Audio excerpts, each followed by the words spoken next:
everyone, I'm Nishu and I'm back today again with the same topic of layers of anther wall or microsporangium. Children, today in this video I'm going to explain you all about the different layers and the functions of the layers of anther wall or microsporangium. Children, in my last video, if you recall, I have taken the name of all the 4 layers of anther, all the 4 layers of the wall of microsporangium. So children, what were the layers? The layers were epidermis, endothecium, middle layer and tapetum. These were the 4 layers in the microsporangium, 4 layers of anther wall. Now one by one today in this video I'll be discussing the functions of all these layers, all these walls of the microsporangium. So the first layer, the outermost layer was epidermis. If you recall the structure of the anther wall of a microsporangium from outside was layered by epidermis. This was the outer layer, single layer cell, and this was your epidermis, and epidermis is the outermost layer which is in function protective. It is present there to protect the anther from outside. So the function of epidermis is that usually it is protective in nature. Yes, it is protective. It is protecting the inner part of the microsporangium. Now children, if I move to the second layer, then it is endothecium, the second layer next to the epidermis. It is the second layer below the epidermis, and the endothecial cells develop fibrous thickenings of the alpha cellulose on the inner and radial wall and become dead at maturity. Now what do you mean by this? Now these endothecium cells are radial cells. Now if I take an example over here, the second layer is an endothecial cell. These are endothecial cells from outside. And these endothecial cells they are developing an inner thickening layer over here which is fibrous. Now fibrous means over here that if I draw here separately, these are the cells of endothecium. So children, from below and the radial part, from below and the radial. So in this way, the cells become thick. This portion, children, it becomes thick. And why it becomes thick? It becomes thick due to development of a alpha cellulose. On this wall, in the bottom layer and at the radial portion, these 2 portions, the layer of alpha cellulose, a type of chemical, gets deposited over here, and due to this deposition, this portion becomes very thick. And because it becomes very thick, during the time of maturity, they get dry and burst over. Children, if you remember, I told you all that dehiscence occurs. Dehiscence means breaking up of the microsporangium so that the pollen grains can expose outside. And from which portion this dehiscence occurs? It occurs through the stomium portion. So children, the endothecial cells present towards the stomium, they get thick. And why they get thick? They get thick due to deposition of alpha cellulose.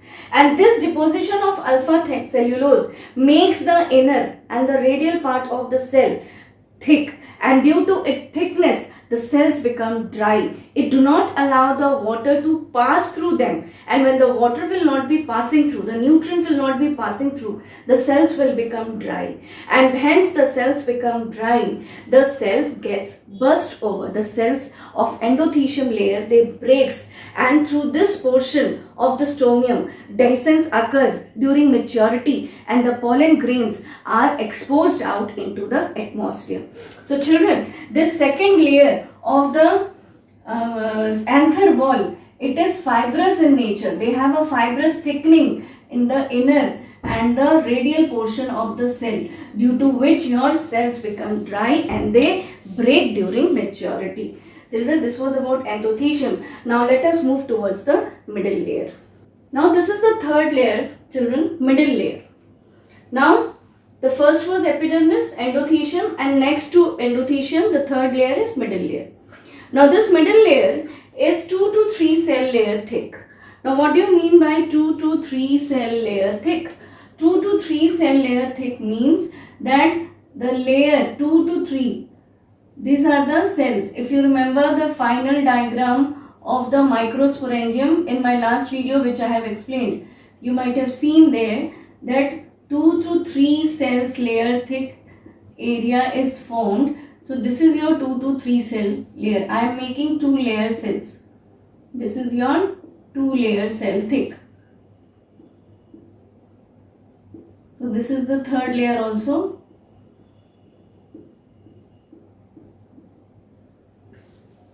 And purposely these 3 layers are present, children.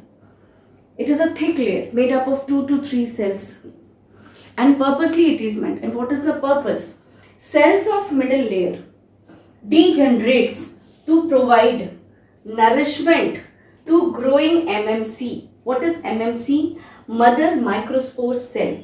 This mother microspore cell is that initial cell which is going to divide repeatedly to develop a large number of microspores, and those microspores will on maturity will be developing into pollen grains.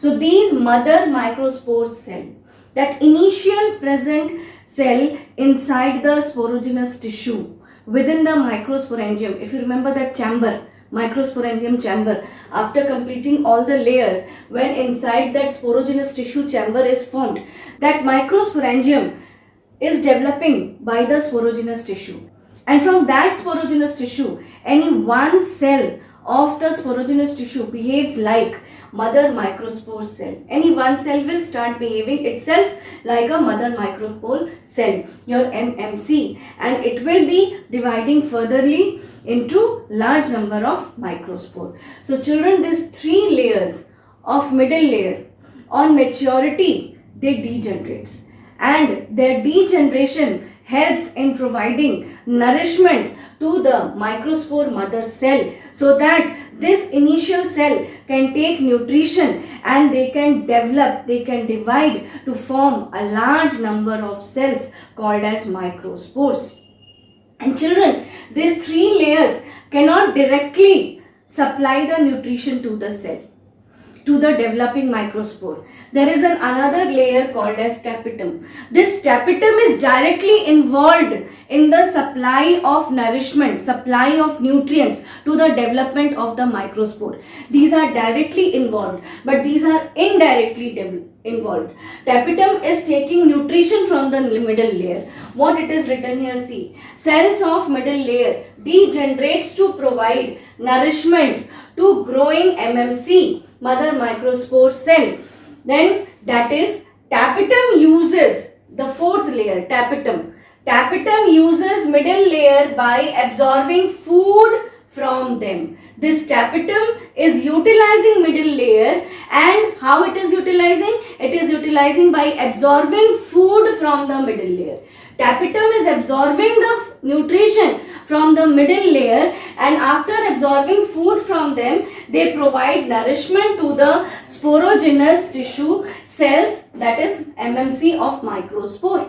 So this tapetum is supplying directly the nourishment to the developing microspore. But from where the tapetum is utilizing this food? They are utilizing it from the 2 to 3 layer cells of middle layer, and from here they are taking the nutrition, they are absorbing the nutrition, and then they are supplying it to the developing sporogenous tissue, so that the sporogenous tissue can, from them, anyone can behave like mother microspore cell. It can take nourishment and further divide to produce a large number of microspore. So these 3 cell layer is present over here, so that they can provide indirectly, they can support the development of microspore indirectly over here. Now children, let us understand about tapetum.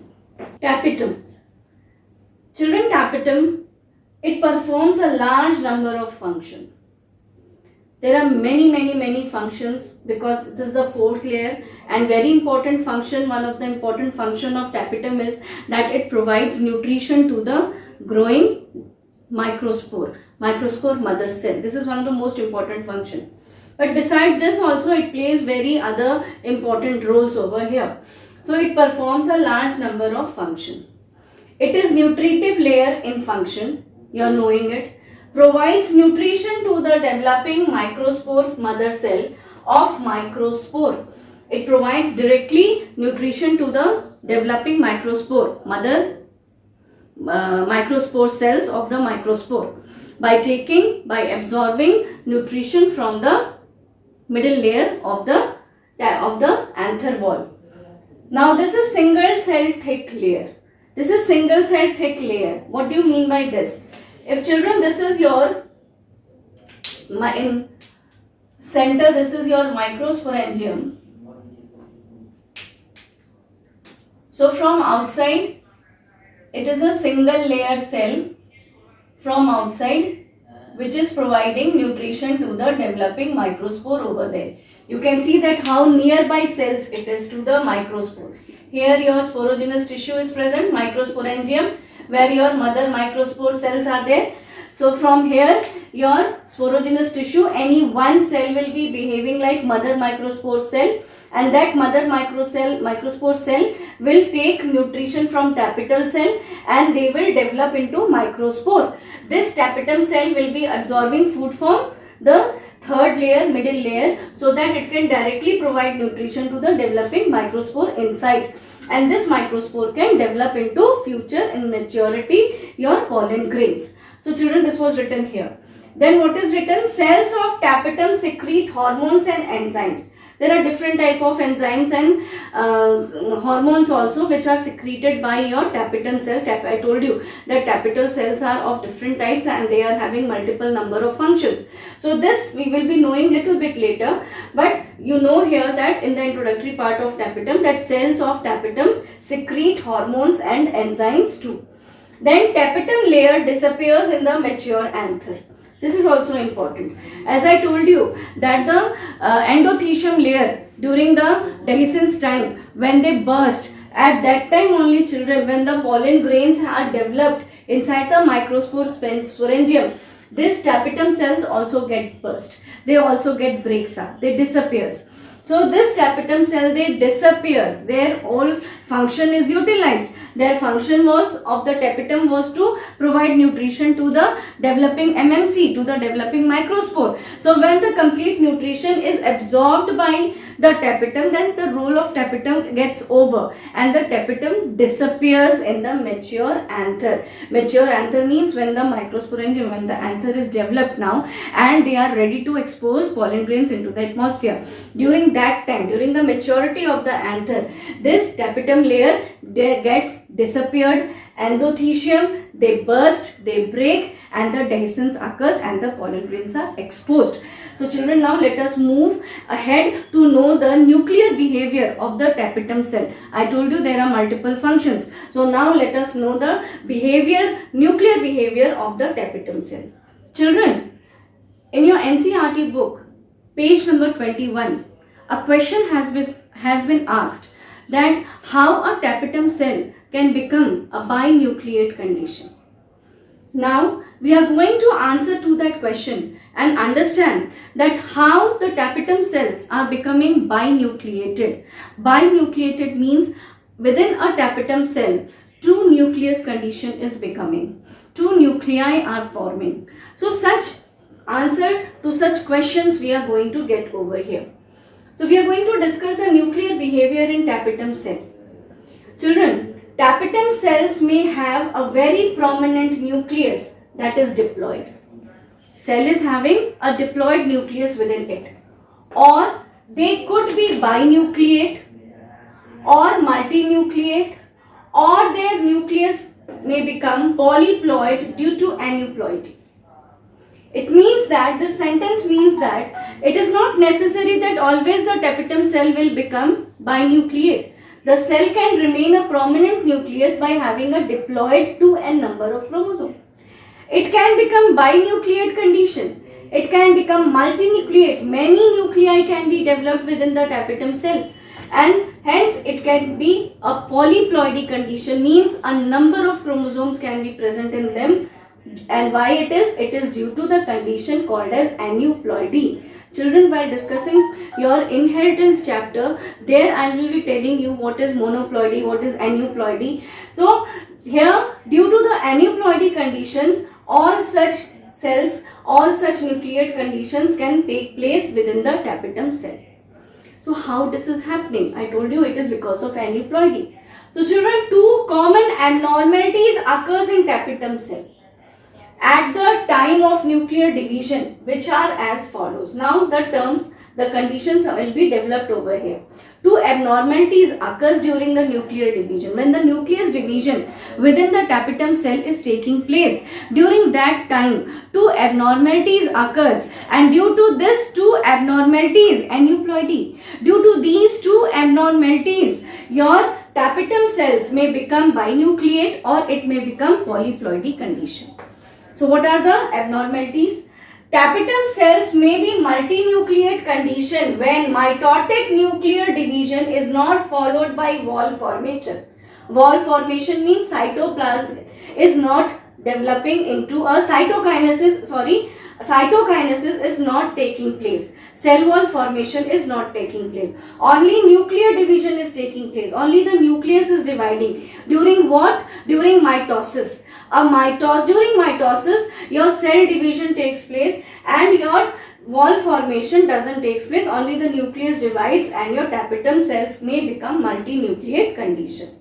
But when I am talking about the second abnormality, tapetum cells may become polyploidy due to endomitosis. Polyploidy means number of chromosomes. So polyploidy due to endomitosis. Endomitosis means that within nuclear division, at the time of mitotic nuclear division, multiple number of chromosomes are being developed. And how this multiple number of chromosomes can be developed, how the ploidy can be polyploidy, when your spindle formation is not taking place. In class 11th, you have studied about cell division, cell cycle. There you have studied that how mitosis and meiosis takes place. So here this abnormality occurs that tapetum cells may become polyploidy due to endomitosis, in which mitotic division shows chromosome duplication, doubling of chromosome and chromosome separation. Chromosomes are getting double also and they are getting separated from each other also within the intact nuclear membrane, and without the formation of spindle. Now suppose that this is one of the cell, and within this cell this is your nucleus, and inside nucleus the chromosomes are getting doubled and they are getting separated also, but they are not pulled to the opposite poles by the spindle formation. They will only be pulled to the opposite poles only when the spindle formation will take place. Spindle fibers pull them out to the opposite poles of the nucleus. Then your cell wall formation takes place, cytokinesis takes place, and two cells are formed. But children, I told you that during this nuclear behavior in tapetum cell, cytokinesis is not taking place. Cytoplasm wall formation is not taking place. When the cell wall formation is not taking place, only the nucleus is dividing. Only the number of chromosomes are dividing between them. So that is why your tapetum cells can become binucleate, multinucleate or polyploidy, and all these abnormalities are occurring due to aneuploidy. So children, I hope this nuclear behavior in tapetum cell is clear to you all. Now I will be moving ahead with the types of tapetum cell. Let's discuss the types of tapetum now. Children, there are two types of tapetum: amoeboid tapetum and secretory tapetum. I told you in the beginning only that tapetum is present within the microsporangium to provide nourishment to the developing mother microspore cell, so that the large number of microspores can develop, from which your pollen grains mature structure can develop for pollination and which can be utilized for fertilization process. So children, this tapetum is playing a very important role. So it is having two types also. So their types are amoeboid and secretory. What is amoeboid? By the name only you can understand that amoeboid means amoeba shaped. Amoeba shaped.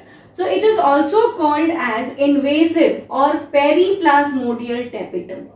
Amoeboid tapetum can also be called as invasive tapetum or periplasmodial tapetum.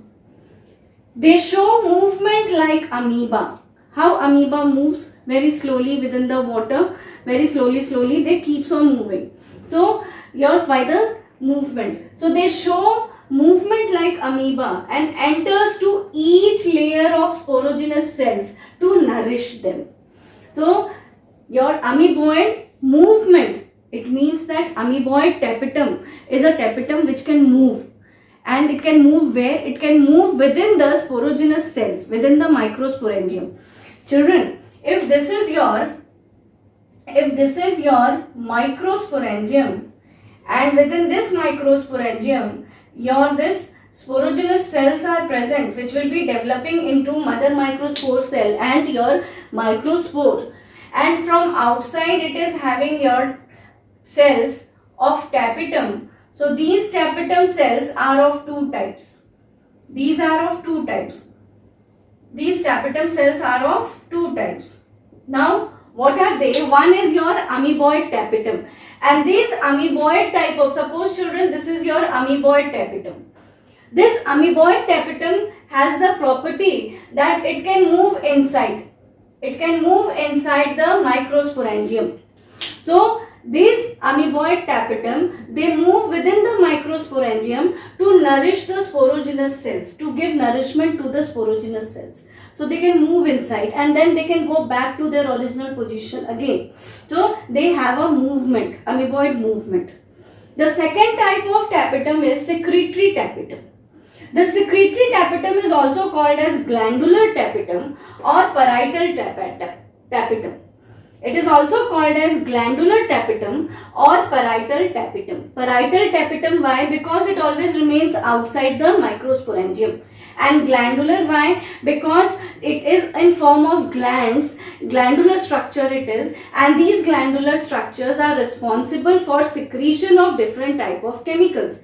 Hence they are also called as secretory tapetum, because they can secrete different type of chemicals. And I told you in the beginning that these tapetal cells are having various functions, and among them one function was there that tapetum secretes chemicals like hormones and enzymes.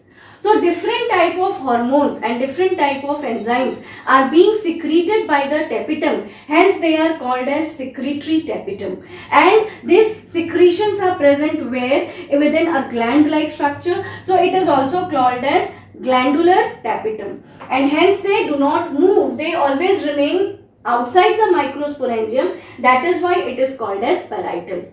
There is a difference between amoeboid tapetum and secretory tapetum. Amoeboid tapetum can move like amoeba. They can move to and fro from outside. They can move inside the microsporangium and go back to the periphery of the microsporangium. But secretory tapetum, they cannot move. They are always remaining outside the microsporangium, and their function is to secrete chemicals. And they secrete these chemicals like hormones and enzymes. Secreted chemicals are taken by amoeboid tapetum to each layer of sporogenous tissue for growth and differentiation. So this secretory tapetum, which is there present towards the outside of the periphery, the secretory tapetum, they are secreting the chemicals, children, and these chemicals, these hormones, these enzymes are absorbed by amoeboid tapetum. Secretory tapetum is secreting the chemicals and amoeboid tapetum is absorbing the chemicals, and after absorbing those chemicals, hormones, enzymes, they take them within the microsporangium. Amoeboid take them within the microsporangium and give it to the developing microspores so that they can develop into pollen grain. So that is why amoeboid movement, amoeboid tapetum is moving from outside to inside, inside to outside. And why it is moving? It is moving because to supply nutrition to the developing sporogenous tissue. I told you the function of tapetum is nutritive. They provide nutrition to the developing mother microspore cell of the microspores so that large number of microspore can develop. So Which type of tapetum is providing nutrition? Amoeboid tapetum is providing nutrition by entering inside the microsporangium and supplying the nutrition to the sporogenous cells so that they can develop, they can grow, and their cell division, cell differentiation can take place and a mature microspore pollen grain can develop.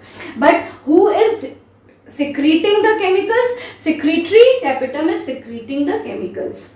Now children, it is also produces sporopollenin and various types of proteins.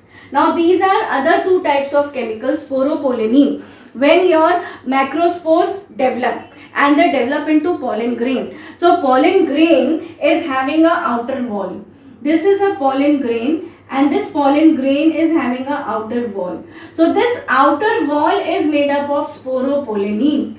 This is made up of sporopollenin. And who is secreting this sporopollenin? Secretory tapetum is secreting the sporopollenin, and this sporopollenin is present. It is making the outer wall of the pollen grain, outer wall of the mature pollen grain. And this sporopollenin chemical is very tough. It is very hard. The nature of the sporopollenin is such that pollen grain's outer wall becomes very tough. It cannot be degenerated very easily. So your secretory tapetum is also secreting sporopollenin, which is the chemical present on the outer layer of pollen grain. Other to this, various proteins are also secreted, and these proteins are helping the development of the pollen grains. So children, this is why your secretory tapetum and amoeboid tapetum is present inside the microsporangium so that they can provide nutrition to the developing microspores. Children, once the development of microspores takes place, these two, amoeboid and secretory tapetum, they degenerate. Hope you remember I told you that when the pollen grains develop, when the microspores develop, tapetum degenerates. So children, these both the type of amoeboid and secretory tapetum, both the type of tapetum, they gets degenerated when the process is completed, when the provide nutrition process is completed and the microspore has developed, pollen grains has developed. Children, both the type of tapetum is metabolically very active over here. If they are not active, then how the process, how the microsporogenesis will take place. So children, ultimately tapetum is helping in which process? Tapetum is helping in microsporogenesis. Now what is microsporogenesis? Genesis, development, microsporogenesis. It is helping in the process of generation of microspores. Tapetum is playing very important role in the formation of microspores, and the process of microspore generation, microspore formation is called as your microsporogenesis. Children, slowly we are moving towards the development of microspores now. Till yet what I was discussing was I have discussed about the development of the microsporangium, how microspores developed. I told you all that anther wall, 4 anther walls were there. All the 4 anther walls are having their all different functions. They are performing their unique functions over there. All the 4 walls are formed. Then I told you that microsporangium has developed where? By the development of the sporogenous tissues. Now I will be discussing about the function of tapetum. Types of tapetum I have discussed. Now function of tapetum, and then slowly I will be moving ahead towards the development of sporogenous tissue, development of microgenous, towards the process of microsporogenesis. Now let us discuss the various functions of tapetum. Children, the first function is that it transports nutrients to the mother microspore cell. A lot I have discussed about this point, that tapetum is responsible to transport nutrition to the developing mother microspore cell. So a large number of microspores can be developed. And I have just now discussed that these nutrients are prepared, are secreted by the secretory tapetum, which is taken to the developing microspore by the amoeboid tapetum. Children, the second point is it produces Absche granule. Now what is Absche granule? This Absche granule is rich in lipid and it is made by secretory tapetum. Different type of chemicals and hormones and structures are made by secretory tapetum. So hence this Abish granule is also, which is a lipid structure, is also secreted by a secretory tapetum. It is also made by secretory tapetum. This Abish granule contains sporopollenin.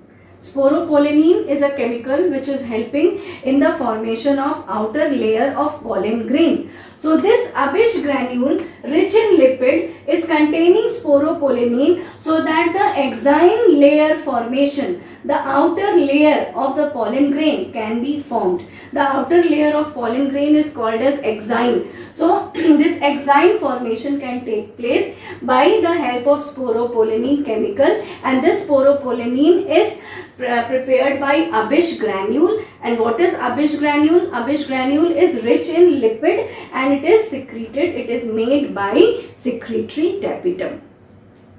Now moving towards the third function, tapetum helps in secreting hormones like IAA, indole acetic acid.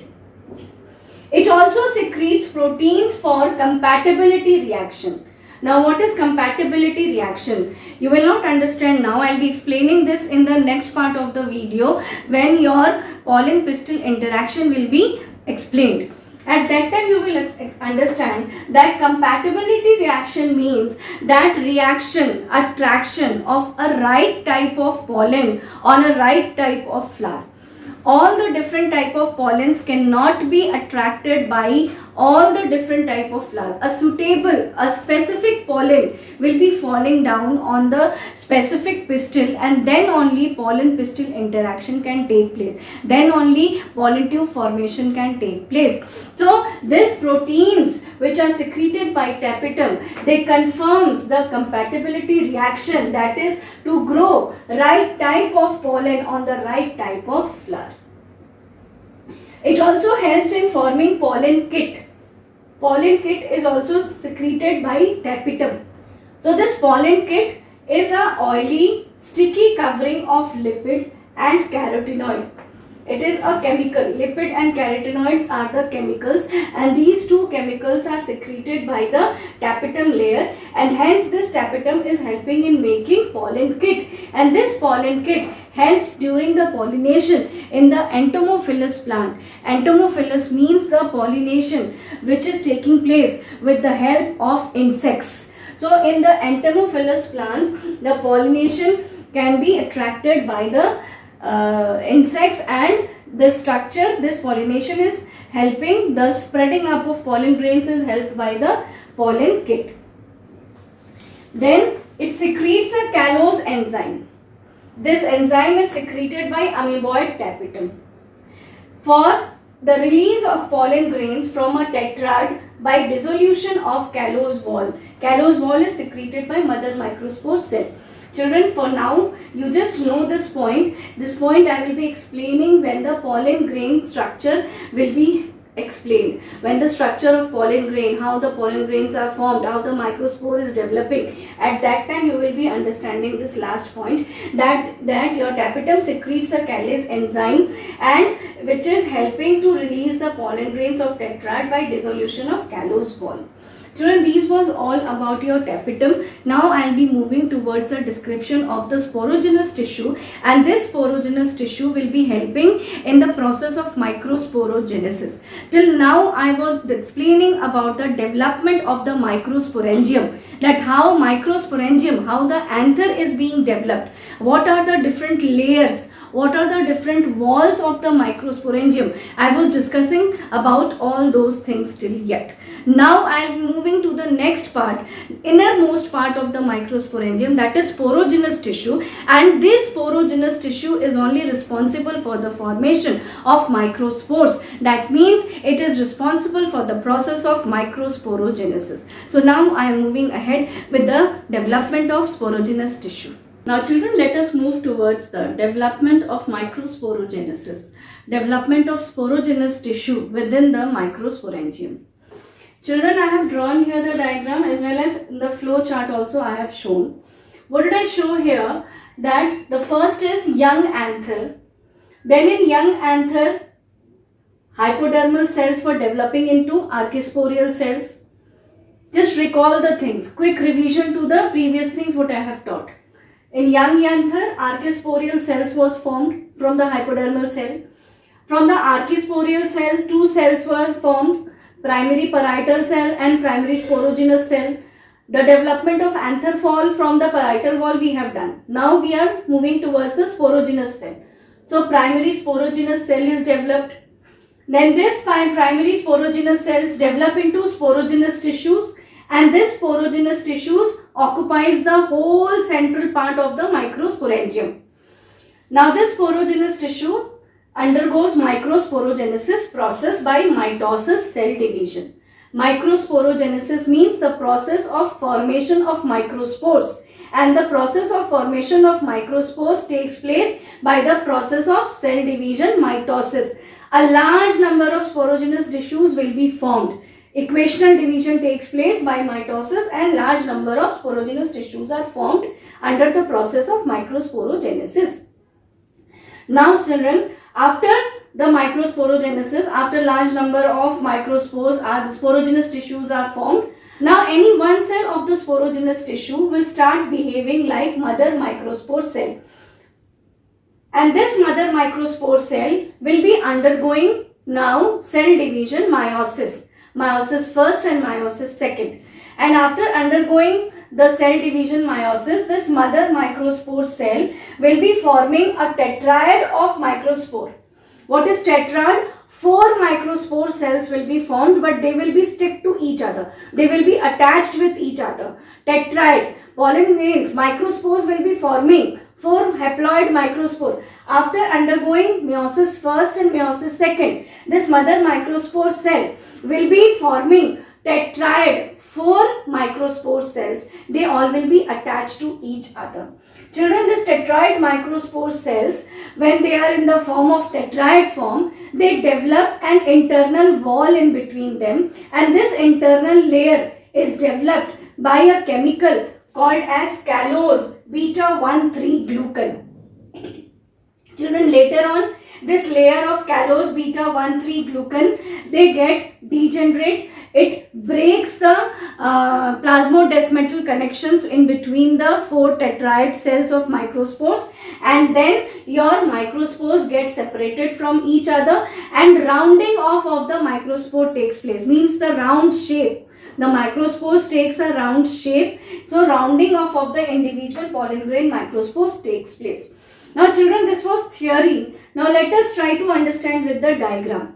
Here in this first diagram, you can see that I have drawn a young anther, and this young anther, the outer dermis is your epidermis, the inner dermis with black color I have drawn hypodermis, and in 4 corners this round shape you can see, these are archisporial cells. Now children, these archisporial cells undergoes division, periclinal division, and they form parietal and sporogenous tissue. With green color I have shown here sporogenous cell. Now this sporogenous cells, separately this green color structure I have shown. Now these sporogenous cells inside the microsporangium divides mitotically by and forms a large number of sporogenous cells over here. Now children, any one cell of the sporogenous tissue, they start behaving like mother microspore cell. This is your mother microspore cell. This one is your MMC. I have taken here only one example. All the sporogenous cells will be dividing, and that is why a large number of microspores will be formed. So all the sporogenous cells present here will be behaving like mother microspore cell. I have taken one as an example. So any one cell of the sporogenous cell is behaving like a mother microspore cell. Now this mother microspore cell undergoes, here I have separated, I have taken out the cell here and then I have drawn this single MMC. Now this single MMC will undergo meiosis. This is MMC, mother microspore cell. This MMC, it is also called as MPC, mother pollen cell. It is also called as mother pollen cell. So this mother pollen cell or mother microspore cell will undergo meiosis first, and after meiosis first, this one pollen grain, this one microspore, mother microspore will be dividing into 2 cells. Then after undergoing meiosis 2, it will be dividing into 4 cells. You can see over here. And these 4 cells are haploid in number. Their body is haploid and they are in 4. You can see that all the 4 are attached to each other. So this structure is called as tetrad. This is called as tetrad of 4 haploid pollen cells, 4 haploid microspore cells. This structure is called, children. Now children, when this tetrad structure of 4 haploid pollen cells or microspore cells are formed, after this you can see this wall partition in between.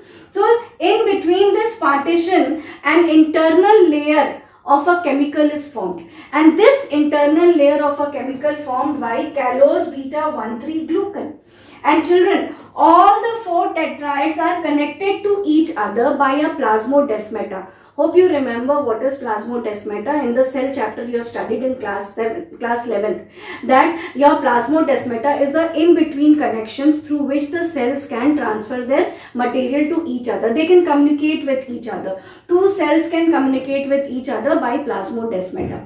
So these tetraids are connected to each other. All the 4 haploid tetrad pollen grains are attached to each other. They are communicating with each other by plasmodesmata.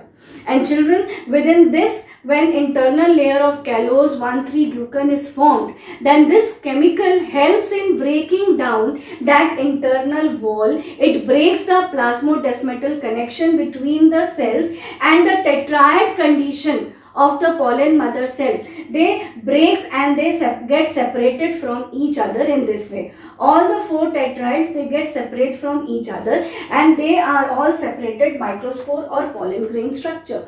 Now these were all taking shape, and now this pollen microspore cells, tetride which are separated, they get round off. The rounding off means taking round shape of the structure. So this round off structure takes place over here. It means that the separated haploid microspore cells or pollen grain cells, they get round off to take shapes. Now, hope children this is clear to you all, that how sporogenous tissue or your microsporogenesis is taking place inside the sporogenous cells of the microsporangium. Now this inside the microsporangium, your sporogenous, a quick revision I am giving it. Inside the microsporangium, the sporogenous cells, they undergo mitosis division to form a large number of sporogenous tissue. Now the cells from the sporogenous tissue starts behaving like mother microspore cell. Now this mother microspore cell undergoes meiosis division first and second, and hence as a result a tetrad of 4 haploid cells are formed, microspore cells are formed. Now these haploid microspore cells of a tetrad, they develop an internal layer in between them, internal wall between them, and the wall is made up of callose 1,3 glucan, and the function of this chemical is to separate the haploid cells of the tetrad so that rounding off process can take place, and this now your microspore can move ahead towards the development of pollen grain. Children, here after the rounding off, it is not that the pollen grains, mature pollen grains have developed. Now more development, more changes will be taking place within this structure, but your pollen grain, initial structure of the pollen grain has developed over here. This has taken place over here. Now children, when I am talking about the tetrad of the 4 haploid microspore cell, there are various shapes of tetrads are formed. Here I have made this one, but there are various shapes of this tetrad where 4 haploid microspore cells are formed, and between them your callose 1,3 glucan layer is formed. Now children, let us discuss that what are the different types of shapes of the tetrad of the 4 haploid microspore cell. Now children, let us discuss the various shapes of tetrad in which your 4 haploid cells are formed. So children, this is the first one, which is in tetrahedral form. You can see in this way, 3 is in front and 1 is behind. So tetrahedral condition this is. The next one is bilateral, which I have discussed just now, that generally it is found in all the type of angiospermic plants during the development of microsporangium. This is bilateral. Tetrahedral and bilateral are the most common type of tetrad, where your 4 haploid microspores are formed in all the types of plants. Almost it is found in all the types of plants. Tetrahedral shape and bilateral shape. The next one is decussate shape, and you can see it over here. The next one is linear. In a linear, all the 4 tetrads are formed. Then your T-shaped, you can have it as a T-shaped structure. So tetrahedral, decussate, T-shaped, linear, bilateral. These are the 5 shapes in which your 4 haploid microspore cells are formed in form of tetrad. And children, I told you tetrahedral and bilateral is the most common, which is found in all the different type of angiospermic plants. But there is one exception also, where your all the 5 types of tetrad microspore cells are formed, and the exception to it is Aristolochia elegans. Children, this is a plant, Aristolochia elegans, which contains all the 5 types of tetrad microspore cells. All the 5 types is present in this type of plant. Now children, this was all about today's, that how your 4 anther walls are formed and what are their functions. I discussed that how your sporogenous tissues develops and how microsporogenesis structure development takes place, and the different type of tetrads which I have formed. Now children, this is not over. In my next upcoming video, I will be explaining you all the development and the structure of the pollen grain. Till then, stay safe, take care. Thank you.